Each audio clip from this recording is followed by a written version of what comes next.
Welcome to this latest edition of the Real Deal Podcast. I'm your host, Cyril Gerald Quinn, episode 963 on this very humid and hot Thursday afternoon. Hope everybody out there on the East Coast, Mid-Atlantic, South is staying safe, staying cool. Supposed to get hot, supposed to get up to 100 in certain parts of the DMV, and the DMV come Saturday, Sunday. So be safe out there. Check on the elders and check on the elders, seniors, and what have you.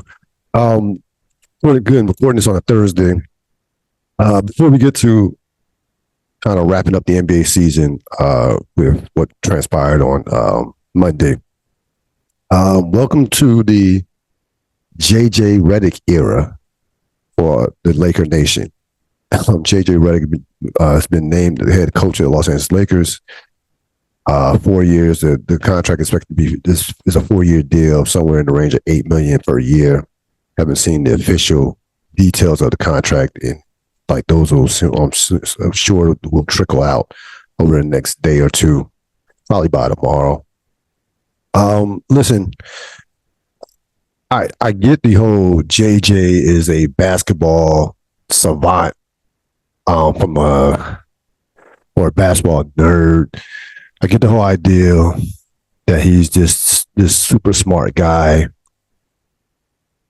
Obviously, he was a respected player around the league, had a long career, had an excellent career as a shooter, one of the better shooters during his playing days, played 15 years. I just look at where the Lakers are at right now, and I look at how hard it is coaching the NBA. It's harder to coach in the NBA now than it's ever been. Period. Like, you're not stacking talent. The league, the expectations are as high. Like, expectations around the league in terms of these teams are just out of control. Coaches are being devalued.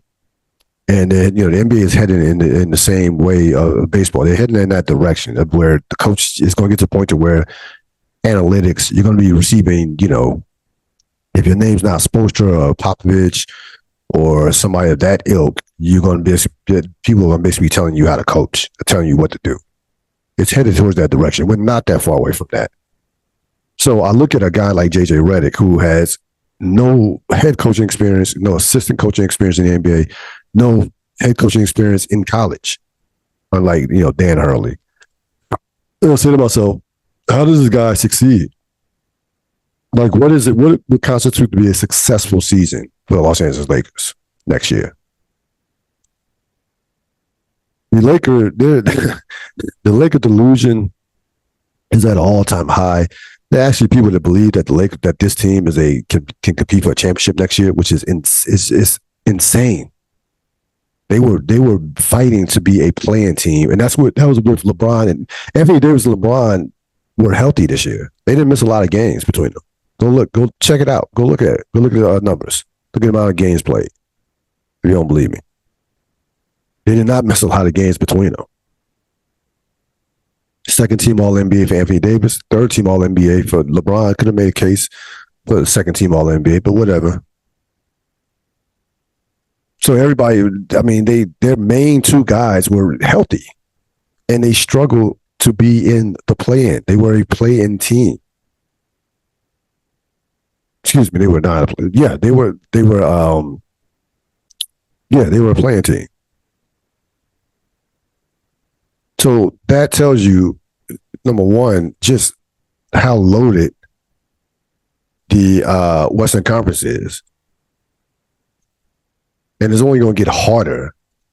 Like the West next year is going to be there are going to be some good teams that miss out on the playoffs. Some solid teams. Look at the standings here. Just make sure. Yeah, Lakers were a playing team. Were a playing team last year. So can the Lakers get better?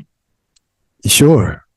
They got some pieces that they can move, a little bit of cap space. They can improve the roster, but I'm just looking at the top of the Western Conference. Like Oklahoma City just got Alex Caruso. That's a big move, and they're going to go after Hartenstein from New York and probably be able to get him. Like Oklahoma City is going in as maybe the team to beat in the Western Conference next year. Denver will be back. Dallas isn't going anywhere. Minnesota's not going anywhere. Okay. I don't know about the Phoenix. I don't know about the Clippers, Pelicans. Some of those teams are question marks. I don't know. Maybe the Lakers are in that. The Lakers are in that group. The Clippers, Phoenix, New Orleans Kings. They're in that group somewhere. And then you have Memphis. You know, the Grizzlies are going to get back a lot of healthy pieces. They could jump. The Grizzlies could jump in that conversation of contending for the Western Conference. They can easily jump in that conversation. Spurs are coming. Houston's coming. So again, the Lakers are the Lakers amongst the top 17, 6, 17s. They're probably in that mix. That's not competing for a championship. If you're not in a conversation with Oklahoma City, with Dallas, with Denver, with Minnesota, then you're not in the conversation to compete for the NBA championship or Western Conference Finals. If you're not part of that conversation. Lakers are not part of that conversation. And again, this job has become one of the toughest jobs in all of sports. And pressurized jobs in all the sports because their expectations are just out of whack. They actually believe that their franchise actually believes that they're a championship team. They believe that they can compete for a championship next year. The LeBron factor of this.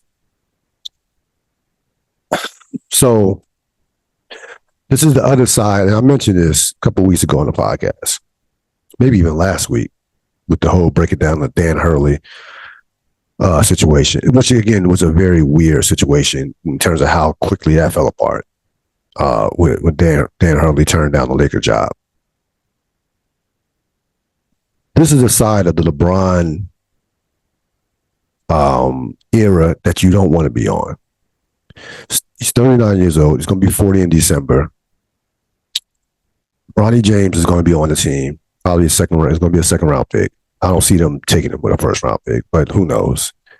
It's only worked out for two teams, Lakers and Phoenix, which well, I mean, he's doing the other team's favor. I mean, he's doing I don't think other teams are checking for Bronny James like that anyway. So with that, really, it doesn't even matter if he's only working out for those two teams. He might as well only worked out for the Lakers, to be honest with you. But anyway, you got a situation where, again, it's harder to coach now than it is ever. I don't get the players buying into JJ Redick, knowing that he got the job because of LeBron James.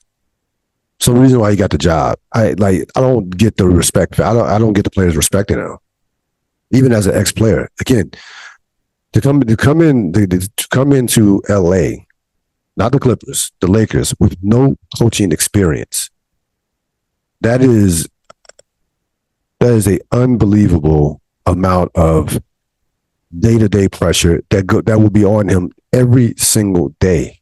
From training camp on, from now on, from the off season to the draft to training camp, that's it. He's going to be under the spotlight every day, moving forward for the rest of the season. And again, I don't know what type of coach JJ Redick is because he's never coached before. I don't know what his style. You hear him doing commentating, and yeah, I'm sure he's going to emphasize shooting. Yeah, that's the NBA today. You got to have shooting. I get it. But I don't know what kind of coach JJ Redick will be with the Lakers. And again, frankly, I know that this is not the best spot for JJ Redick. I actually thought that JJ Redick, for his development as a coach, if he wants to coach a long time in this league, would have been better off going to Detroit. Young team, don't have heavy expectations. You can develop talent. They got some nice pieces. They got some picks. I I understand the culture has been bad there, and that's we'll talk about that later on with what happened with Monty Williams. But you can build like that. You can develop as a coach with that team. To me, you're not developing. You are not getting better as a coach coaching the Los Angeles Lakers. Like, to me, the Laker job, you have to be. To me, the Laker job is built for. I think the Laker job is built for a retread. It's built for somebody who's coaching the league for a long time. Good luck trying to find somebody who's won a championship. That's going to be hard to come by. But it's built for somebody who's had some playoff success. I mean, actually, Monty Williams. If Monty Williams would have waited, he would have been a perfect fit for the Laker job if he'd have waited. Now, Monty Williams' stock right now is not very high, so I can understand them not going in that direction considering what happened transpired in Detroit. But that type of guy, that's going to be the type of guy that the Lakers to coach this team. Somebody that's experienced, somebody that's coached star players. I don't care if JJ Redick gets along with LeBron James. Getting along with LeBron James versus coaching LeBron James is a whole nother world. I don't care if they're friends. I don't care if they have some of the same philosophies about basketball or basketball nerds. It doesn't matter when it comes to coaching LeBron James. It does not matter at all. I mean, it just doesn't. So, based off, first of all, and by the way, the Jerrys are some up. The Jerry Buss, the late Jerry Buss, the late Jerry West. There will be zero chance that either one of them would make this hire. Zero. I promise you. Having watched those guys over the course of my lifetime as a Laker fan, as a lifelong Laker fan, I promise you, they're not making this hire. Not a chance in hell that they're making this hire. So, this is the other side. The Lakers right now are, to me, are an absolute joke. They've turned into a circus. Sure, you want to give LeBron everything he wants? Okay, we'll see how that works out. And again, they didn't have to go that route.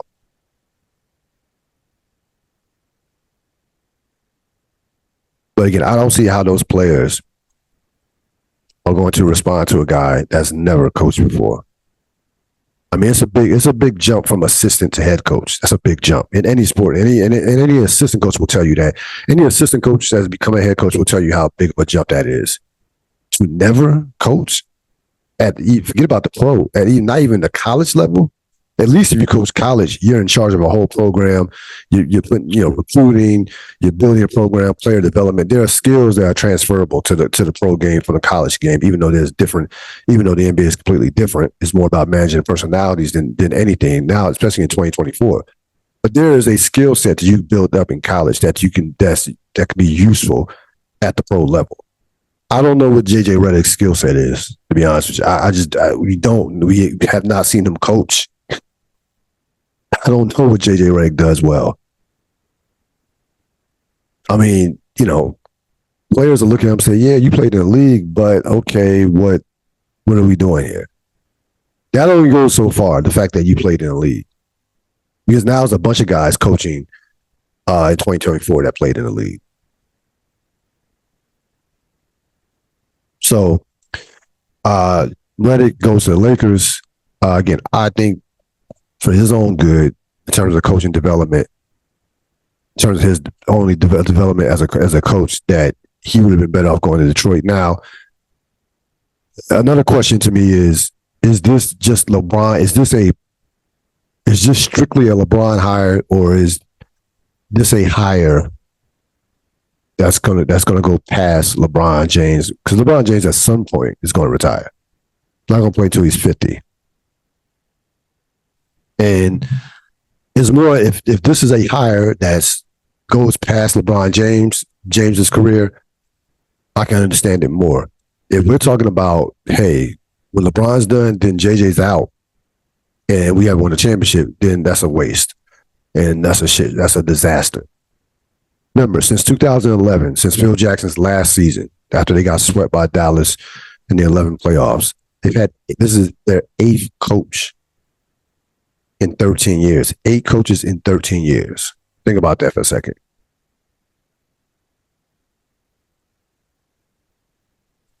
So Mike Brown, D'Antoni, Byron Scott,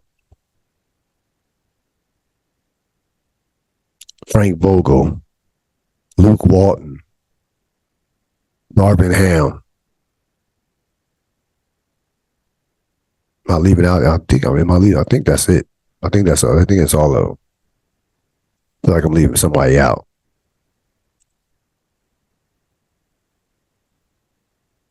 It's not a desirable job right now. It's not. And that sounds crazy to say, a franchise that probably has 2 of the top 15 players on it, but it's not. It's just not. It's just not. The expectations are completely out of whack. And the perception versus the reality, the perception of where they think they're at as a franchise versus the reality are not equal. And that's problematic when you are trying to decide what and who you are as a franchise. If they had a mentality of like, yo, JJ, we got these 2 great players on our team. We understand that we're not quite at championship level, but we're gonna do whatever it takes through free agency, whatever, to add these pieces. But we understand if we're not at that level, we feel like we can, we add these pieces, and I don't know what they're gonna add. But they have they almost have a championship or bust mentality, or a finals, or getting to the finals or bust mentality. And they're just not, the team is just not at that level. It's just not. So we'll see what happens. Again, did not work out. Coaches with no experience recently hasn't worked out. Didn't work out for Nash. We know what a shit show that turned out to be. And Nash had a lot. The Brooklyn team was much better than what this Laker team is right now, to be honest, from a talent standpoint. You had all those guys that were in their prime.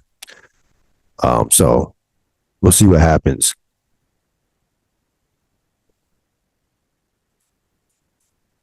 So the Boston Celtics finally get their banner 18.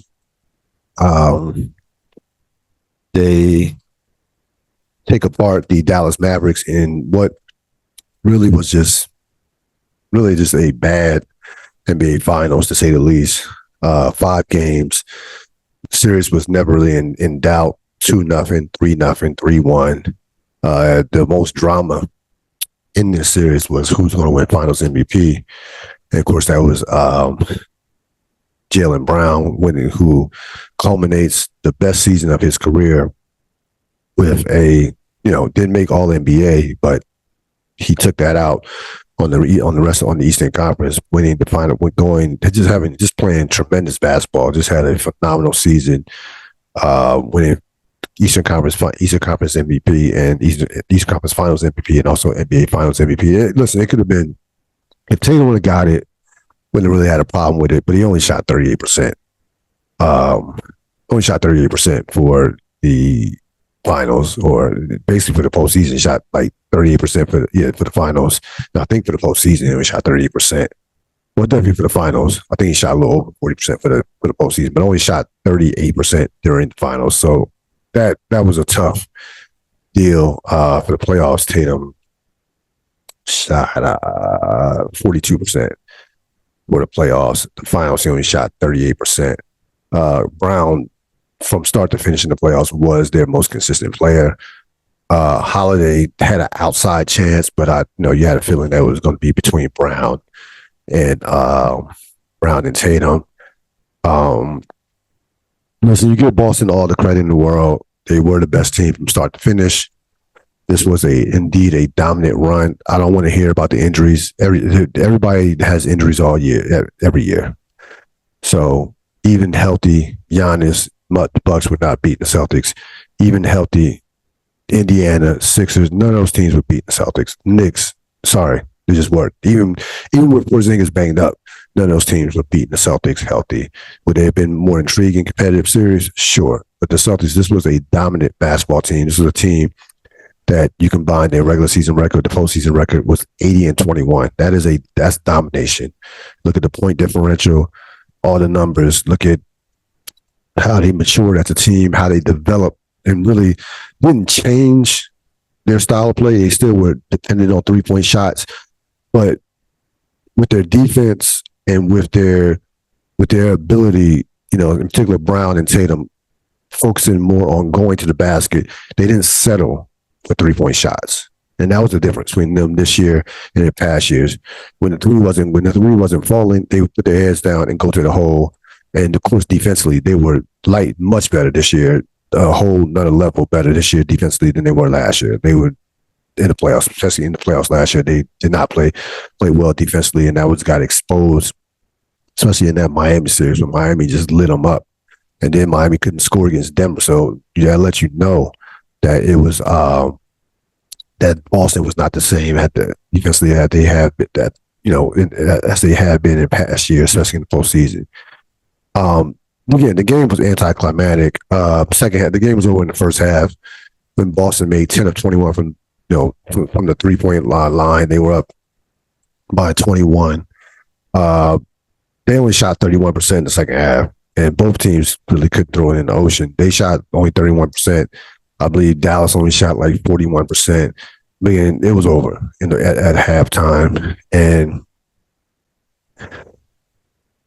Boston, teams are going to look at how to build, because teams, it's a copycat league. NFL is copycat when a team wins a Super Bowl. NBA can be as well.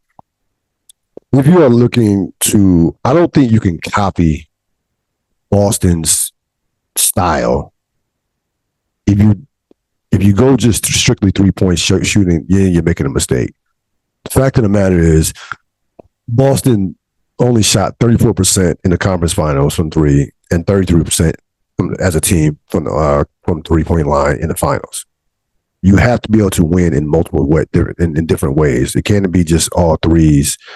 You can't. That's just not how. You can't. You're not going to win it that way because the defenses get tougher. Guys are tired. Both teams are tired in that game 6, in that game 5.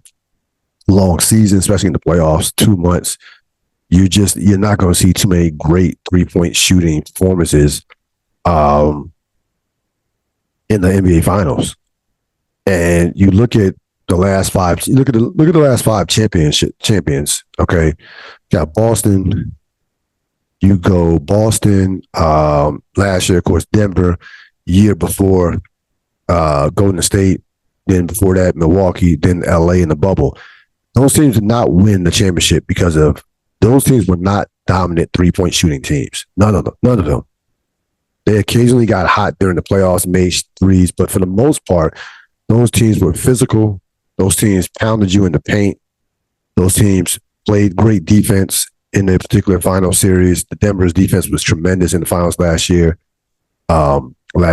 Milwaukee, excellent defensive team. Golden State, excellent defensive team. And of course, the Lakers were excellent, great defensively under Frank Vogel. And, you're at the peak.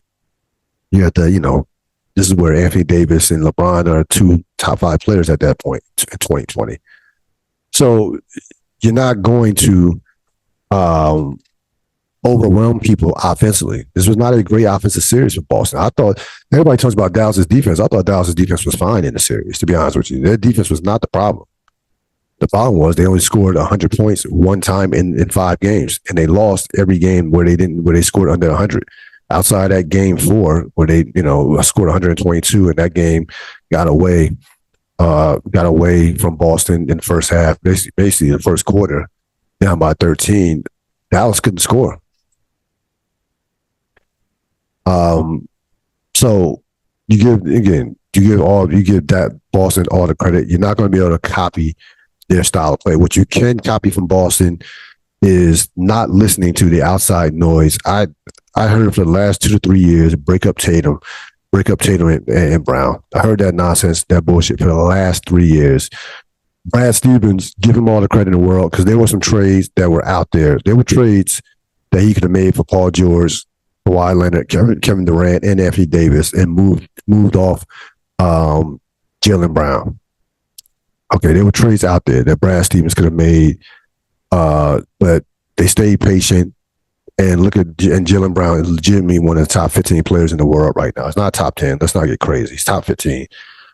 And they have two of the most valuable assets that you can have in the NBA. They have two guys, 6'6" and above, wing players that can play both ends, that are legitimate top two-way players. That is what you're looking for. When you're drafting, that is what you're looking for. Who can play, who can guard multiple positions, who can be a playmaker and do the types of things that those guys do. Scoring, rebounding, playmaking, and what have you. Tatum was already there as a playmaker, scorer. Brown improved this year. Tatum and those guys are legit, not top defensive players, but above average defensive players. Brown could have been an all-NBA defensive player this year. He played that well defensively. And that's probably why that's probably the reason why he won Finals MVP, because of his defense against Luka in this series. So I think those being patient and also sticking with a duo. Look at 3 of the last 4 champions. You get Tatum, Brown, Joker, Murray, Middleton, Giannis. Those teams stuck with Middleton, stuck with Murray, stuck with Brown. If you get a duo, you're not going to build a super team like Golden State has. That's not happening in today's era. You saw what happened in Phoenix. They tried it. It was a disaster this year. That big 3 era is done. And I think me and Rob Sapp talked about that like 2 years ago, that when the Brooklyn thing blew up, that was a sign that, hey, the NBA is going in a different direction. With the cap space and this second apron, and some of these penalties with the salary cap and the way it is right now, you can afford to pay 2 players super max money, and you have to figure the rest of your roster out with drafting, player development. You have to hit home runs in turn. You have to be, more importantly, you have to have player development. Brown and Tatum have gotten better. Sure, they added Drew Holiday. Sure, they added KP. But they're not in a position to add those players if they don't develop their own draft picks and their own players. Like Marcus Smart became a valuable trade asset because he developed in Boston. So if you want to copy anything from Boston, copy patience, player development, and you get a chance to nail those draft picks, those top 5 draft picks. They nailed back-to-back years when they got those picks from Brooklyn. They nailed Brown as a number 3 pick, and they nailed Tatum. They nailed Tatum and Brown. I think that they were both drafted 3rd, yes. They nailed those picks. We've seen a lot of teams blow those picks. Atlanta traded Luka for God's sakes. My goodness, traded Luka for Trae Young. That changes the course of your franchise. And Trae Young is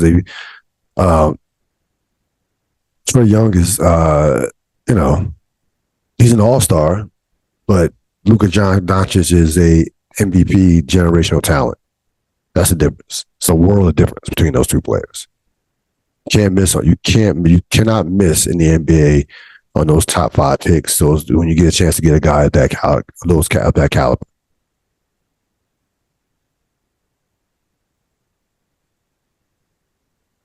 As far as Dallas goes, listen, Dallas maximized. They got the best out of.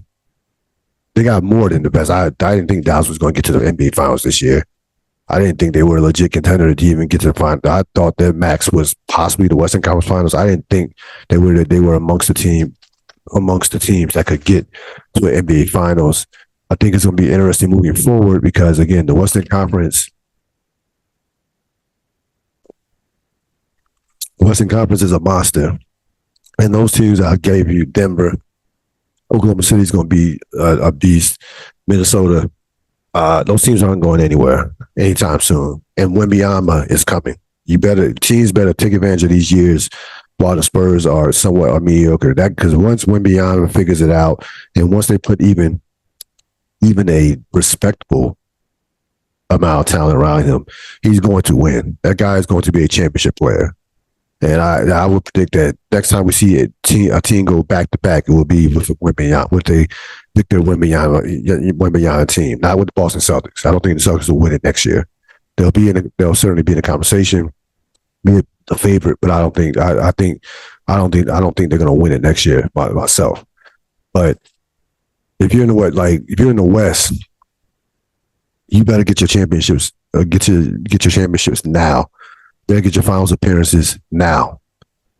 Because again, Wembanyama is coming. He's coming fast. So we'll see what happens in the offseason. We've already seen a trade, the trade the Caruso trade is not official. It's being reported that Caruso is going to Oklahoma City and Giddey is going to Chicago. And again, that is like a home run for Oklahoma City. Caruso is exactly what they need. When you talk about, you're going against the guys like Luka and facing guys like Anthony Edwards and those guys, Devin Booker's in the world. So Caruso is a guy that can match up against two guards, can guard point guards, certain point guards. You might have him at times guard, match up against Luka. But they have two guys now. I mean, you talking about they have Dort and Caruso. And they have no weaknesses in their backcourt as far as defensively. SGA is a very good defensive player. Jalen Williams is an excellent defensive player. So they just got way better defensively. And he can shoot. He's a perfect glue guy. He's a champion. So he brings that experience. If that trade goes through, that's an absolute home run for sure for Oklahoma City of getting Caruso. The deep dive, Rory McIlroy, who is a four-time major championship winner, had the most devastating loss of his career at the U.S. Open on Sunday. The ironic part about it is he came into the round down 3 strokes. He bogeys, his round was all over the place, where he gets it to a point where he's 8 under through 14 with a 1-shot lead. Then it's 7 under through 15 with a 1-shot lead. He bogeys 16 and 18. All he had to do was par, and it's a playoff. One of those holes, and it's a playoff. Coming into the round, he had bogeyed. He had made 49 or 49 putts from inside 5 feet. The putts that he missed were both like around 3 feet, 3 to 5 feet. Again, just a devastating loss for McIlroy, who has not won in 10 years. He's only 35, but he's still young. And the thing about McIlroy is, you look at what he's done in his last 37 majors. Okay, so right now he currently is the number 2 ranked player in the world. Okay, he has finished top 10 21 of his last 37 majors. He has 8 top 10 finishes in his last 11 majors. So he's playing great golf right now. Like, he's doing everything but winning majors. And you'll see guys go through stretches like Jordan Spieth, Brooks Koepka.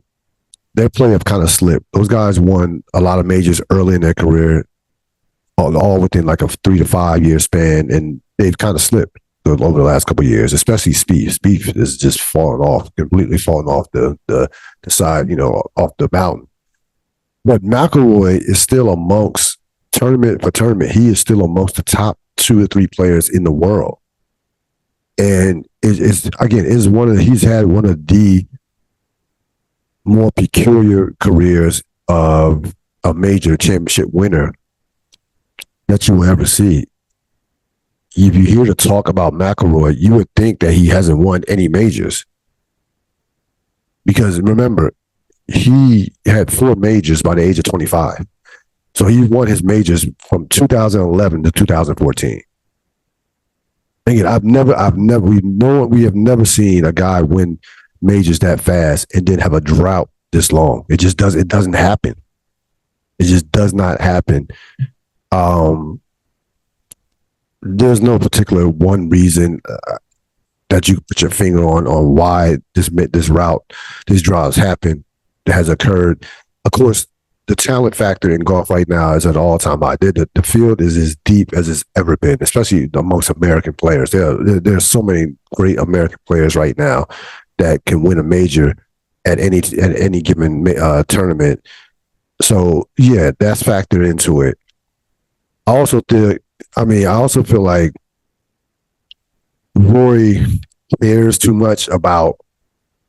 He doesn't want to be this quote unquote killer per se. He doesn't want to be this kind of like psychotic guy that the likes that Tiger Woods was. There's a certain mentality that you get these guys who are winning at the highest level in their respective sports. They are absolute killers. Like Djokovic, Federer, those guys were psychopaths. Michael Jordan, Kobe Bryant, they're insanely competitive about and just obsessed with winning. They hate losing more than they love winning. And McIlroy has said he didn't want to be that guy. That he doesn't want to be that. He does not want to be that guy who's just completely obsessed with winning. And I don't think you can play a sport as competitive as golf and win at a high level and win and become one of the all-time greats and not have that mentality. Now, again, there are only 20 golfers in the history of the sport that have more majors than McIlroy. Only 20. Think about that for a second.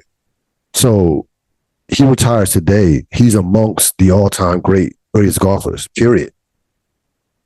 Yeah, 4 majors is a lot. It's a lot of majors. It's a lot. But again, I just think that this is more about, and again, I'm not a golfing aficionado to break down shit like, well, they're the golf guys that say, well, his swing is different and things of that nature. Sure, you can talk about swing, you can talk about mechanics. I think it's between his ears. I think it's between his ears. And, when he came along early in his career, he was just this kind of like this prodigy where he was has so much talent. You're not overwhelming people in golf. You're not winning because of your talent, strictly on because of your talent. You have to have a complete package in golf now because everybody's talented. All these guys are talented. It's one of the reasons why Dustin Johnson has all types of physical talent. He has Dustin Johnson has 1 major. And that's a guy that easily should have 4 or 5 majors. Easy, based on basing on his talent.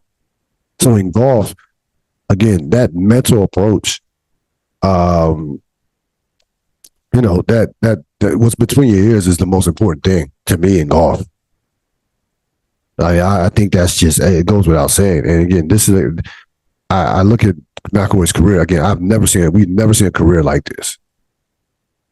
Even Mickelson, right? Mickelson has 6 majors. And Mickelson is similar because Mickelson had this outer world talent as well. There are people who feel like Mickelson had as much talent as even Tiger Woods. But Mickelson was but his problem was he always was going for the home runs when he should have been going for the singles. Always was taking too many risks, and it cost him. And when he started winning majors as he got older, he saw that there was nothing wrong with a single versus a home run, or not taking as many chances. For McIlroy, I don't know what the deal is. I don't know what the problem is. I generally don't know. I don't even think he knows what the problem is. Because again, he's still competing, playing the game at a high level. Like I said, I'm 21, finishing top 10 in 21 of 37 majors is next level. That is outside of winning a major. You want that type of consistency. The whole ideal is to be in the conversation when you're competing against the course, you're competing against so many other guys. The whole idea is for you to be in contention in the final round. And if you're finishing top 10 in 21 of 37 majors, you are in the conversation more times than not in the final round of a major. And he's ranked number 2 in the world right now. So that lets you know how consistent week in and week out that he's been. Very, very strange career. One of these careers that if he doesn't win another major, you're going to look back as he's going to be looked back as an underachiever for a 4-time major winner. And it's going to be looked back as just there's not going to be any comp for Rory McIlroy. Like, we're not going to look at any career. His career is unlike any career that we've ever seen in the history of golf. It really is when you study it and compare him to other golfers. Who won the week? I could have had Monty Williams on here. I'm telling you, I'll get to the Monty Williams stuff later on, but they broke the tie with the Lakers, banner 18. They are set up for the next couple of years to compete for multiple championships. They have 2 players who are in the top 15 that are under the age of 27. The Celtics won the week. Just one of the more dominant regular season, postseason runs we've seen probably since the 2017 Warriors. Just complete domination of the sport of the postseason. Again, they took advantage of everything. They took advantage from the time they lost to Miami in Game 7 at home. You get Porzingis, you trade away supposedly the heart and soul of your team, Marcus Smart.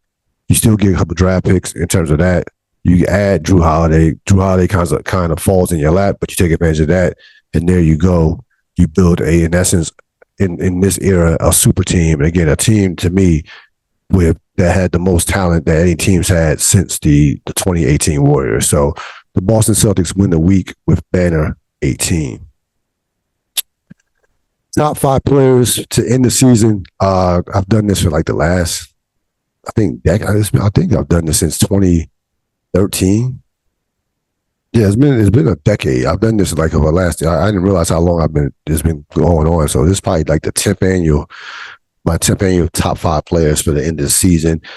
Jokic is the best player in the world. He's still the best player in the world. He was phenomenal in the postseason. 28, 13, 9 on 54% shooting. You lose a Game 7, which was a tough loss to Minnesota, but we know Minnesota was built to beat that team, and he played well in that series. They did not lose because of him.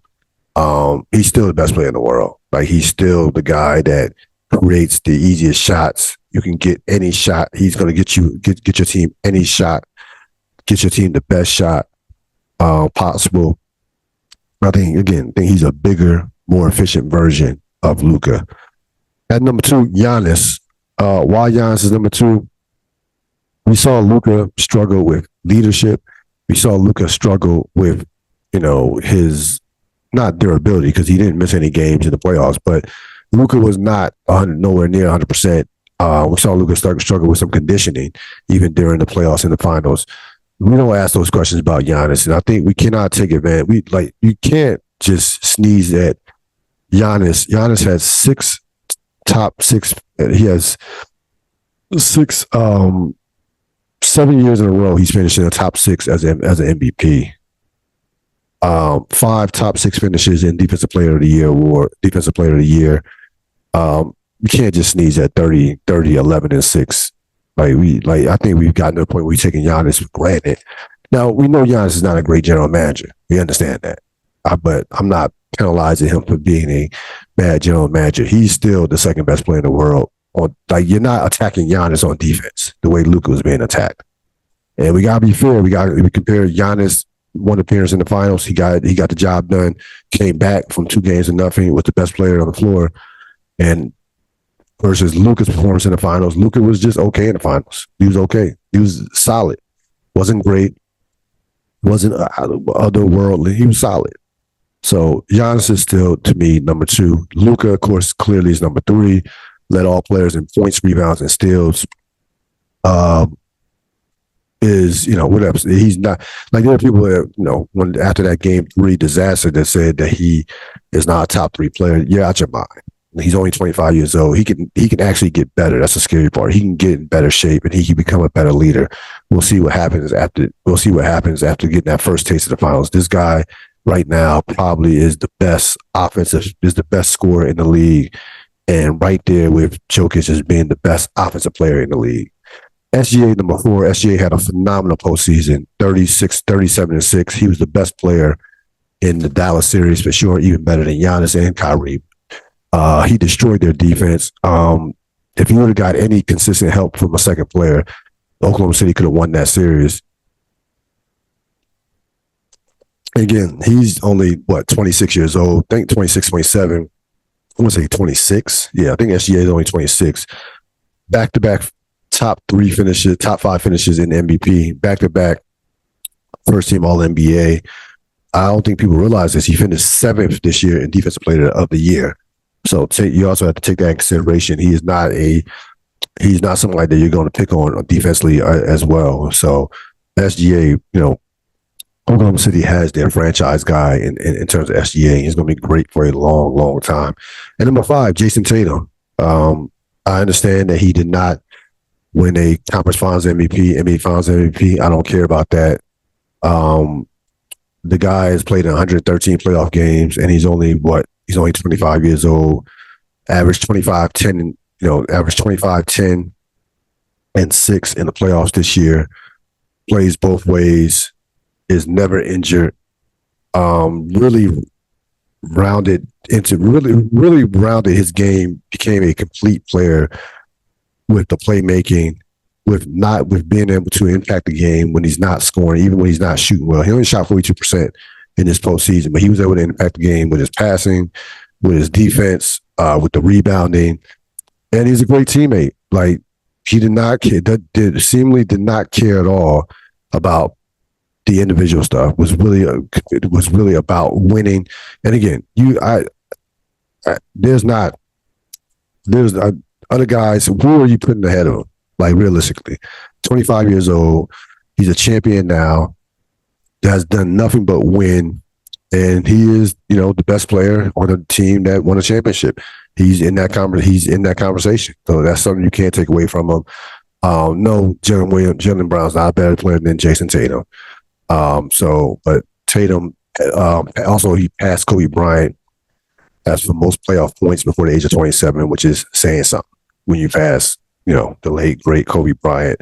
Meaning he's been in a lot of games, been in a ton of games, and has won a ton of games. So you gotta give him credit for that. If we're basing it off impact and off winning, he has to be a top 5 player. There's not another. No, I'm not putting Kawhi, Embiid, sorry. Like Anthony Davis, no. Durant, no. There's nobody, Anthony Edwards, no. So those are my top 5 players for the end of the season. Your thoughts? The series clip. Now, I did not see this past week's episode, but the first 3 episodes that I saw, I think the series is better than what people are giving it credit for. I think some of the criticism I saw about the acting, as far as the casting, was a little bit. It was kind of unfair, because if they get actors who don't see, you can't win with y'all. We can't win. They can't win with y'all, because if they get better actors who don't quite look like the players, y'all gonna say, well, that doesn't look like Blake Griffin. That doesn't look like Chris Paul. So they get actors so they decide to kind of split the baby. They got actors that kind of look like the players, but maybe not the best possible actors they could have got for those particular parts. Regardless, there are only 3 parts that matter. Let's be honest. Lawrence Fishburne playing Doc Rivers, the Donald Sterling playing by Ed O'Neill, and the actress who is playing Jackie Weaver, who's playing Shelley Sterling, who's killing it. She's killing it right now. Those 3 actors two of them, two, three. Those are two of them are legends. Lawrence Fishburne and Ed O'Neill are legends, and Jackie Weaver right now is killing it as Shelley Sterling. So those are the only three that matter. If we keeping it a buck, like those, like that's it. I don't care about Chris Paul's part. Don't care about the players' part. That DeAndre Jordan's. It doesn't. They don't matter to that extent. So again, if I want to compare this series to past FX series, no, it's not Snowfall. No, it's not Nip Tuck. It's not on that level. But it also is a limited series as well. It's only like 6 episodes, so you gotta keep that in mind. It's not gonna be the OJ stuff. The OJ as good as with the OJ kind of docudrama. This series really, there's certain series that are probably better off as books or just pure documentary. So this is a tough series to make for a limited series, a television series. It's tough. Okay. So I think they're doing probably as good a job as they possibly do, considering that there's some meat on the bone, but not a lot. But again, I haven't had a problem with the series. A lot of people complain about it. I've been into it. It's gotten better. And yeah, it's going to move at a fast pace. It's only 6 episodes. So yeah, they're moving at a very fast pace. It's not a 10 to 13 episode series. So it's going to move quickly. Willie Mays, of course, passed away a couple of days ago. One of probably, I would say, not one of the greatest all-around player in the history of the sport. Willie Mays is one of the most dominant athletes in the 20th century. Look what ESPN had him ranked in their sports century. They did a sports century, if you remember.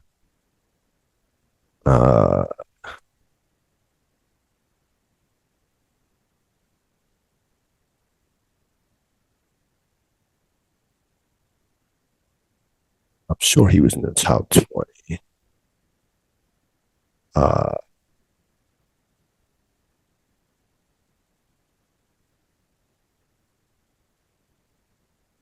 Yeah, Willie Mays. So when you talk about a 5-tool player, that was Willie Mays, and he was somebody who was so great. It didn't matter if you didn't see him play. Because I'm not into baseball as much as I love baseball numbers. Like I'll look up baseball numbers just out of curiosity. I love comparing stats and things of that nature of errors and looking up. Baseball is the sport. Statistics and baseball go hand in hand. Mays was 8th. Willie Mays was 8th in that. ESPN did a Sports Century thing about 20 years ago. I believe in 1999, or the greatest athletes of the 20th century. Jordan was 1, Babe Ruth 2. Willie Mays was 8th. Okay, he was 8th. So that lets you know.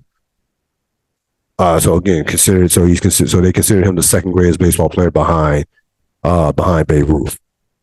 So that lets you know what regard. This was ESPN. That lets you know what regard, how highly regarded Willie Mays was. He simply, again, there was nothing he couldn't do on a baseball field. And there are certain guys that are so transcendent and so great at what they do that even if you weren't born to see them play, you're intrigued by how great they were. So you'll look up their numbers, you'll read articles on them, you'll read books about them. And Willie Mays is one of those guys. Bill Chamberlain is like that too.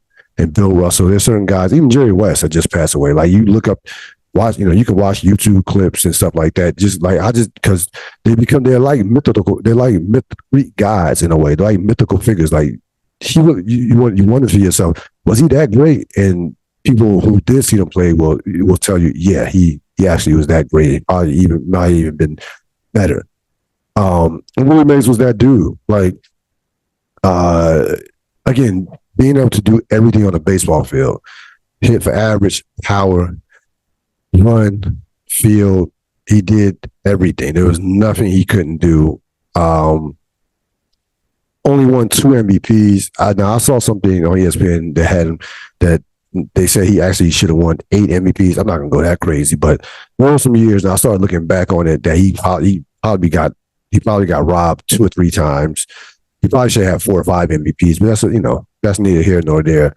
But he was, a part of a golden era of baseball that if you're old enough, I'm sure you probably had to be 70 or older to watch New York baseball in the 60s when you had Mickey Mantle, Duke Snyder, and Willie Mays all in one city playing for the Yankees, Brooklyn, and Brooklyn Dodgers, New York Yankees, and New York Giants. They all played in that. I couldn't even imagine what that was like to watch those three Hall of Famers, all guys, all time greats, play in one city. And Mickey Mantle said, there was also always an argument between Mantle and Mays. Mantle was considered the more naturally talented player, but didn't get the most out of his skill set because didn't get the most out of it because he kept breaking down physically his lifestyle. But still, I mean, Mickey Mantle's Mickey Mantle's all time great. We know how great of a player he was. But even Mickey Mantle said there was us and Willie was in the class by himself. Like even Mickey Mantle said, don't even he basically said that Willie Mays is that dude. Like don't even make that comparison. Like there's nobody that compares to Willie Mays. And this came out of Mickey Mantle's mouth. He basically said there was Willie and everybody else. So this guy is universally considered to be the greatest all around player in the history of the sport. And I mean, frankly, I gotta play. I mean, when people universally say Babe Ruth didn't play against black players. I'm sorry, I can't put a guy that didn't play against he played against all white players. He put for the sport was integrated. So from that standpoint, I would have to say that Willie Mays is the greatest all around player in the history of baseball. And a guy that was synonymous with a franchise, a guy that was again synonymous with a sport. Everybody wanted to be like Willie Mays. That guy, wear the number 24 and just, again, this charismatic figure that played the game. It was just, there's certain guys that play a game with a certain grace. It was just how their body moves and him running, chasing down the balls or running the bases. Michael Jordan has certain flair and grace, him flying through the air. You see Roger Federer hit a tennis ball and aesthetically, how he played the game, which was aesthetically can't be compared to any other tennis player. Even guys that have more majors like Djokovic and Nadal. So there's certain guys so you have the mix of talent, flair, and just this mythical, this legendary, this mythical quality of saying, hey, how did he do that? Or was he really that great? So Mays had all of that. He had all of that. And every baseball player revered him. Even all-time great players revered him. Even some of the greatest some of the guys that are all-time great said, no, this dude was different. Like this guy was that dude. So he passes away at the age of 93. There's a game that's going on, I think, as we speak, between the Giants and the Cardinals. That's honoring him. That's honoring the Negro Leagues for this season, and they honored Mays this evening. And obviously, that's a major loss for baseball. Again, he was a guy who defined an era. He was an era-defining player. He was an era-defining athlete, to say the least. Monty Williams gets fired by Detroit Pistons. After just 1 year, he still has $65 million remaining that they owe him. So all things it's not all bad for Monty. Listen, look, from a this job was. I mean, look, Detroit is one of the worst jobs in the sport. Their culture. I said this when they were on the 28-game losing streak, that their losing was bigger than Monty Williams. It was about their culture. That culture has been trashed for almost a decade now. The culture has been trashed. Maybe even longer than that. Like probably, yeah, at least a decade where the culture has been horrible. You hire Stan Van Gundy to give Stan Van Gundy, a guy who had just had one finals appearance. You give him the keys to the Mercedes, so to speak, to be a general manager and a coach, which was insane. They've made a number of bad moves, drafting and free agency. So it's a shit show for a culture. Monty would have been better off from a coaching standpoint, from a professional standpoint of just coaching, of taking a year off and, seeing what's out there this year. But I get it. It's hard to turn down $78 million. Hard to turn down $78 million.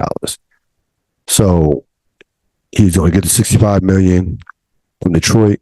He's going to get 20. He still had a $20 million buyout from Phoenix. So that's $85 million. Monty, so he's good from that standpoint. But it's been a rough couple of years for Monty, coaching wise. That Phoenix shit ended. You go from up 2 games to nothing in the 21 finals to losing a game 7 by a zillion points and basically having your franchise destroyed by Luka. He gets fired from Phoenix, and now he gets fired from one of the worst franchises in the sport. So a rough 2 years for Monty from that standpoint. But again, if Monty wants to coach again, I think he will coach again. But I think he'll probably he's definitely going to take a year off. I feel maybe a couple years off, but definitely going to take a year off to kind of regroup and we'll see. But listen, I think Monty's a very good coach. I don't think he's great. I think Monty is a top coach. No, I think he's in the category of. I think he's very good. I think if you put him with a team that is, speaking with JJ Redick, I think Monty is right now at the point in his career, he's the opposite. I'm not putting him with a team that needs to be developed with a bunch of young players, a reclamation project. No. Not putting him with that. I'm putting him with a playoff ready team, a team that is playoff ready, that has a chance to contend. And maybe he could be the guy that possibly can take them over the top, even though that hasn't been proven. But he's at least, at worst, he's been to the finals before, and he's coached a few playoff teams. So I think Monty falls under that category. I don't think you can put Monty in a place where the team needs to be developed and you have a bunch of guys, a bunch of young guys. No, I don't think he's at that point in his career, to be honest with you. So we'll see what happens with that. With that being said, that's going to wrap it up for this latest edition of the Real Deal Podcast. Have a great rest of your week. Stay cool. Remember, like, dislike, subscribe, share this podcast on my YouTube channel. It will be out by tomorrow, so early tomorrow on Friday. So you'll get to hear. It'll be out by tomorrow. Again, have a great rest of your week. So long.